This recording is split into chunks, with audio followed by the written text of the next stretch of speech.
This activity is called the crush can, and it's one of my favorites. We'll be able to do a little bit of science and have a pretty spectacular effect at the end of it, and I guarantee you your kids will remember it.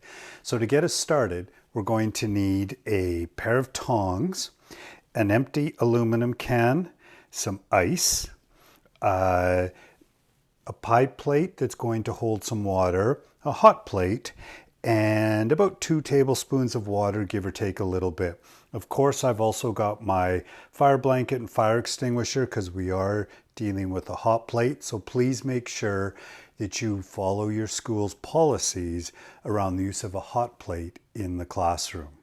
Now we're going to put on my safety glasses.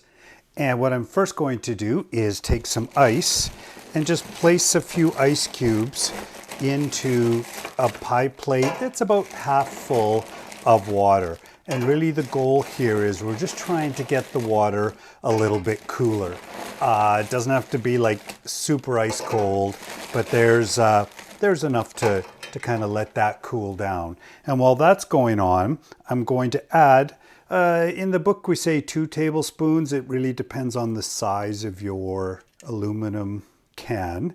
In this case here, I put in about that, and I'm going to now just drop it onto the hot plate, turn the hot plate on, and we're going to let the water boil.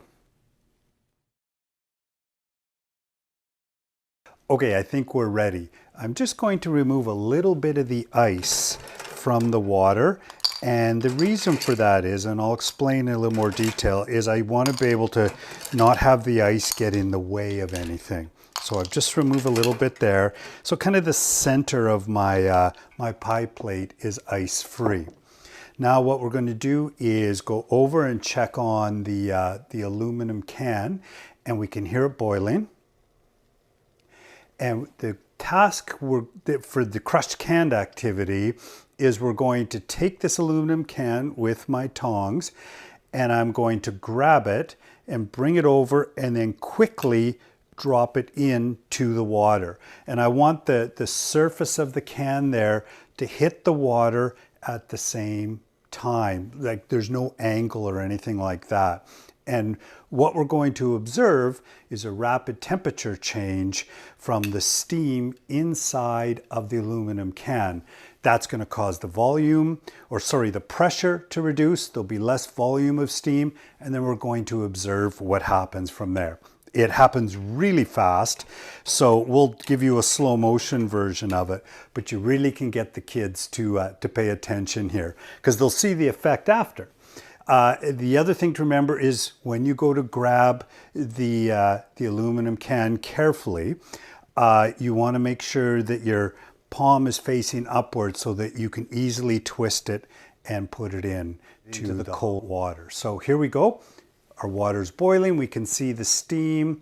I'm going to grab the can, bring it over, and then I'm going to lift it up. And there's a whole bunch of water coming out, way more than we put in. So that's another kind of wondering question right there.